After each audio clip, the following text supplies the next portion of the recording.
Good morning friends, I am Ashish Agarwal from Team NGOenabler, and today through this video I will not only discuss but also analyze and try to develop clarity on the challenge being faced by the NGOs nowadays relating to the attribution of common costs among its various projects. To start with, let's discuss what do you mean by common cost in the context of NGOs. A common cost is an expense incurred for the benefit of multiple projects or activities undertaken by the organization. These costs are not directly attributable to any specific project but are necessary for the overall functioning, administration and sustainability of NGOs. To give you a few examples, rent and utilities, electricity, printing and stationery, salary of employees common to the projects, internet and many such expenses. Nowadays, most of the donors want the organizations to allocate the common costs which are basically of admin nature among all the projects and not burden only their projects with the entire cost. Especially after the amendment made in FCRA in 2020, the donors as well as the organizations have been more cautious not to exceed the admin costs more than 20% of their total project budget. This implies the allocation of common cost is not solely an accounting concern but also an important aspect while preparing the project or the organization's budget. I repeat, this implies the allocation of common cost is not solely an accounting concern but also an important aspect while preparing the project or the organization's budget. So now let's discuss the basis of allocating common costs. As by now it is clear that allocating common costs in NGOs across various projects is not only important but also a complex task that requires careful consideration, which starts with identification of common costs. Before allocation, it's crucial to identify common costs accurately, and to identify it, categorization of costs between direct and indirect costs is of utmost importance. So the first is allocation of direct costs.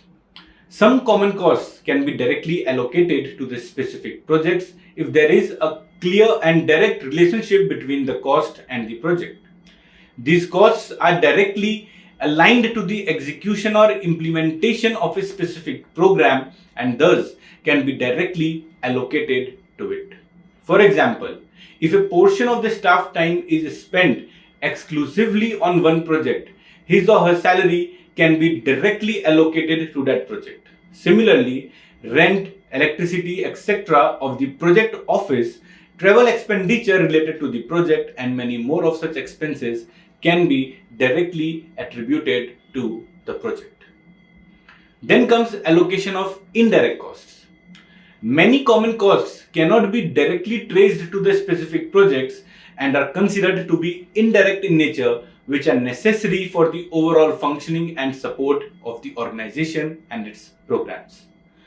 These costs benefits the organization as a whole or the multiple projects simultaneously, thus making a challenging task to allocate among the projects. For example, rent, electricity and maintenance of the shared office spaces, salary of the common employees working for multiple projects in various capacities or same capacity like project director, project coordinator and the accounts officer.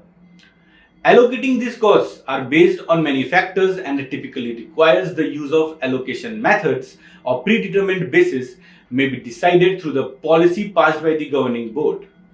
Some of the allocation methods that can be used include proportional allocation, activity-based costing and the cause and effect allocation. So let's first discuss proportional allocation. The costs can be allocated based on a proportional measure such as the project budget size. You can allocate the common costs according to the budget of the various projects. Then comes activity-based costing. The costs can also be allocated based on the activities or the services that drive those costs. For instance, if certain projects require more administrative support or utilize more office space, the common costs can be allocated based on the staff hours or the square footage of the space used. Then comes cause and effect allocation. Now, what is cause and effect allocation? There are certain costs which can be both direct and indirect in nature based on the purpose for which it has been incurred. So, sometimes the costs need to be allocated based on the cause and effect relationship between itself and the projects. This implies a detailed analysis of how each project consumes resources needs to be done to arrive at a conclusion. I repeat, a detailed analysis of how each project consumes resources needs to be done to arrive at a conclusion. One of the instances can be printing and stationery, which when purchased for the project shall be direct costs, and when for the organization as a whole can be indirect costs. Whatever it may be, the allocation of such costs should be done with all the fairness, transparency, and based on the reasonable and consistent basis.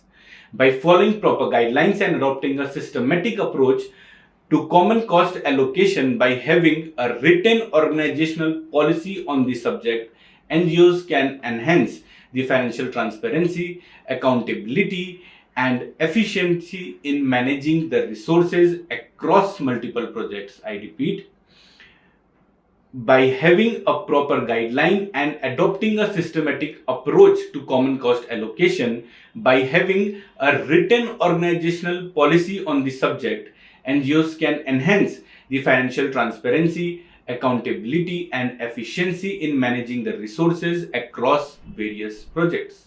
So this was all about today's topic. I hope I have been able to develop some clarity on the common cost and possible methods and process of allocating the same to multiple projects. In my next video, I shall be discussing the aspects to be considered while deciding the allocation process. For more such updates and tutorials, keep tuned to our channel. Don't forget to subscribe it and put your notifications on. You can also follow us on Facebook, Twitter, Instagram, and LinkedIn. Thank you.